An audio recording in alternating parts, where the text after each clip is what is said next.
दुनिया के सबसे अहम समुद्री रास्ते पर जब दुनिया की ताकतें टकराईं तो उसका नतीजा क्या निकला। क्या पूरी दुनिया इस वक्त आबनाए हुर्मुज़ के इर्द गिर्द घूम रही है। अमेरिका ने दबाव बढ़ाने की कोशिश की, नाकाबंदी भी की, लेकिन एक चीज ने साबित कर दिया, जिसका असल कंट्रोल होता है वही उस चीज को कंट्रोल कर सकता है। तो ईरान ने यह सब साबित कर दिया कि असल कंट्रोल ईरान का है। उसके बाद जब अब देखते हैं, लास्ट वीडियो में हमने देखा था कि किस तरह किस मुल्क ने ज्यादा जंग से फायदा हासिल किया। आज हम देखेंगे कि ज्यादा नुकसान किसका हुआ, यूएस का हुआ, ईरान का हुआ या कि खलीजी ममालिक का। तो चलते हैं वीडियो की डिटेल की तरफ और देखते हैं कि आज क्या चल रहा है। बिस्मिल्लाहिर्रहमानिर्रहीम, लाखों करोड़ों दरूद हुजूर नबी करीम सल्लल्लाहु अलैहि वसल्लम और उनकी आल पर। अस्सलाम वालेकुम दोस्तों, मैं हूं आपका होस्ट उस्मान अली गोंदल। उम्मीद है आप खैरियत से होंगे। दोस्तों, जैसे कि आप सब जानते हैं कि ईरान यूएस इजराइल वॉर के हवाले से अपडेट चल रही हैं और उसमें सबसे ज्यादा चीज जो कि आज बच्चे बच्चे को अजबर हो चुके हैं वो है आबनाए हुर्मुज़, स्ट्रेट ऑफ हुर्मुज़, जिसकी ब्लॉकेज के बारे में बात हो रही है कि ईरान ने उसको ब्लॉक कर दिया था। और उसका सबसे ज्यादा नुकसान किसको हुआ, फायदा किसको हुआ, उसके ऊपर लास्ट में मैंने आपको बताया था कि जो कंक्लूजन हमने निकाला था कि उसमें सबसे ज़्यादा जो फ़ायदा है, जो इस जंग का, वॉर फ़ायदेमंद तो नहीं होती किसी के लिए भी, लेकिन इसमें हमने जो देखा था वो ये था कि सबसे ज़्यादा फ़ायदा यहाँ से रशिया ले निकला था। लेकिन जो देखा जाए तो चाइना ने भी यहाँ से काफ़ी जो चीज़ हासिल की वो थी उनकी शराफत और उनका पूरी दुनिया में वकार। और उसके बाद फिर पाकिस्तान का इमेज जो बेटर हुआ एज ए पीसफुल कंट्री, जो कि पीस के लिए कोशिशें कर रहे हैं, तो पाकिस्तान की भी यहाँ पे जो इमेज है पूरी दुनिया के अंदर वो बहुत बेहतर हुआ। लेकिन हम बात कर रहे थे आबनाए हुर्मुज़ की, तो उस हवाले से आज हम बात करेंगे कि नुकसान किसको ज़्यादा हुआ। तो नुकसान की अगर बात की जाए तो आपको पता है कि वो एक मेन रास्ता है जहाँ से खलीजी ममालिक की तजारत होती है, ट्रेड होती है सारी, वहाँ से ऑयल की, इस तरह डिफरेंट जितनी भी चीज़ें हैं, बरामदात वहीं से मैनेज होती हैं। अब वो जिस तरह के आपको स्क्रीन के ऊपर नज़र आ रहा है, तो आबनाए हुर्मुज़ की ज़रा ये देखें तो इसमें आपको नज़र आ जाएगा कि क्लियर कट ये रास्ता ईरान के कितने कंट्रोल में है।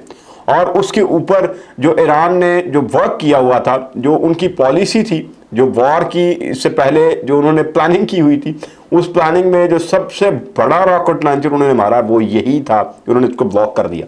वो उनके पास अब दूसरी जो चीज़ थी, जो इत्तेहादी थे यूएस के, वो चाहे सऊदी अरेबिया था, कुवैत था, जितने भी यूएई स्वेत, वो सब का अब यूएई का जब मैंने लास्ट विजिट किया उसमें देखा कि उसमें क्या था कि टूरिज्म, सबसे ज़्यादा टूरिस्ट वहाँ पे हैं। उसके अलावा जितने भी जो इन्वेस्टर्स हैं वो वहाँ पे बैठे हुए हैं। और वो लोग किस वजह से वहाँ पे बैठे हैं कि भाई ये महफूज तरीन जगह है, ये एक ऐसा इलाका है जहाँ पे आप मतलब सिक्योरिटी के हवाले से दुबई बड़ा मशहूर था, लेकिन जब ईरान ने वहाँ पे ड्रोन भेजे तो वो सारे इवन जो वहाँ पे टैक्सी ड्राइवर्स हैं वो ये बताते हैं कि इवन लोग भाग रहे थे, दौड़ रहे थे और एयरपोर्ट्स के ऊपर इतना ज़्यादा रश था कि लोग वहाँ से निकलना चाहते थे। तो इसका डेफिनेट है कि बहुत बड़ा लॉस हुआ है यूएई को, सऊदी अरेबिया को और डिफरेंट जितने भी अरब कंट्रीज़ हैं उनको इसका नुकसान उठाना पड़ा है, भारी नुकसान।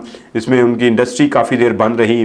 अब चूँकि जिस दिन से सीज़ फायर है, सीज़ फायर की वजह से हालात कुछ मामूल की तरफ आ रहे हैं, लेकिन अभी भी बेयकीनी पाई जाती है। ईरान कभी उसको आबनाए हुर्मुज़ उसको खोल देता है, वहाँ से ट्रेड शुरू हो जाती है। कल ट्रंप जी शुक्रिया भी अदा कर रहे थे ईरान का। और कभी जब उनका मर्जी होती है वह जान के एक डेमो दिखाने के लिए कि भाई हमारा ये रास्ता है, जब हमारा दिल करेगा हम यहाँ से किसी को गुजरने देंगे, जब हमारा दिल करेगा हम इसको क्लोज कर देंगे। अब जब ये इसको क्लोज किया गया तब ऑप्शंस क्या थे यूएस के पास। यूएस के पास सबसे पहला ऑप्शन तो यही था जो उन्होंने इस्तेमाल कर लिया कि उन्होंने ईरान के ऊपर अटैक कर दिया। दूसरा ऑप्शन भी उन्होंने इस्तेमाल किया, वो थे मुज़ाकरात जो कि इस्लामाबाद में हुए, वो भी नाकाम हो गए। अब तीसरा ऑप्शन उनके पास मौजूद था, ईरान के तेल के निज़ाम के ऊपर वो अटैक करते, जो कि एक ख़तरनाक ऑप्शन था, क्योंकि आपको पता है यूएस जब भी जाता है, जहाँ भी जाते हैं वो ऑयल के लिए तो ऑलमोस्ट जाते हैं। अब उनके लिए कथित तौर पर फ़ायदेमंद भी नहीं था और जो ईरान था उसने ऑलरेडी ये धमकी भी लगा रखी थी कि अगर हमारे जो ऑयल रिजर्व्स है या हमारी ऑयल रिफाइनरीज जो हैं अगर उनको टारगेट किया गया तो हम भी जो पूरे खित्ते में मौजूद ऑयल रिफाइनरीज हैं उनको तबाह कर देंगे। तो ये भी किसी सूरत भी यूएस के लिए ये एक बहुत ख़तरनाक ऑप्शन था, इसको भी इस्तेमाल नहीं किया गया। और जो चौथा ऑप्शन था वो ये था कि दोबारा से मुज़ाकरात की तरफ जाया जाए, जिसकी तरफ आज आप देख रहे हैं कि यूएस आ चुका हुआ है और आबनाए हरमुज़ एक दफ़ा फिर खुल चुकी हुई है। लेकिन उसके साथ साथ आबनाए हरमुज़ खुलती है या बंद होती है, जो असल चीज़ है वो है पाकिस्तानी अवाम। जो पाकिस्तानी अवाम के साथ जो हो रहा है, जो ऑयल प्राइसेस हैं वो जहाँ तक पहुँच चुकी हुई हैं, इसके साथ ही महंगाई का एक तूफ़ान बरपा है। तो वो चीज़ें अब पता नहीं नॉर्मल शायद ईरान में वापस हो जाएं, पाकिस्तान में कभी हो पाएंगी या नहीं हो पाएंगी। हालांकि इंफ्रास्ट्रक्चर ईरान का काफ़ी हद तक बमबारी की वजह से तबाह हुआ है, वहाँ पे हमले हुए हैं, लेकिन पाकिस्तान में जो महंगाई ने किया है, नुकसान किया है, इसके साथ सबसे ज़्यादा नुकसान अगर देखा जाए तो वो खलीजी ममालिक का है, और उससे बाद अगर देखा जाए तो वो पाकिस्तान का है, जहाँ पे पब्लिक जो है वो इस हद तक परेशान हो चुकी है। किरायों में, ट्रांसपोर्ट के किरायों में ढेर सारा इजाफा हो चुका हुआ है ऑयल प्राइसेस की वजह से। तमाम जो कंस्ट्रक्शन वर्क है, तमाम इंडस्ट्री जो है वो बंद पड़ी हुई है, उसके साथ लोड शेडिंग और इस तरह के ढेर सारे मसाइल। तो अभी जो हालात हैं वो टोटली ईरान की फेवर में है। ईरान इस वक्त फातेह अगर कहा जाए तो ईरान को फातेह करार दे देना चाहिए। तो लोग जो जितने भी तजियाकार हैं वो ईरान को फातेह करार भी दे रहे हैं, क्योंकि ईरान ने जो गेन करना था वो थी आबनाए हुर्मुज़ की। वो अब चूँकि कल शुक्रिया अदा करके ट्रंप ने ये साबित कर दिया जी भाई तुहाडा राय तुहाडी मेहरबानी तुसीं सानू दे दिता, तो शुक्रिया अदा कर दिया।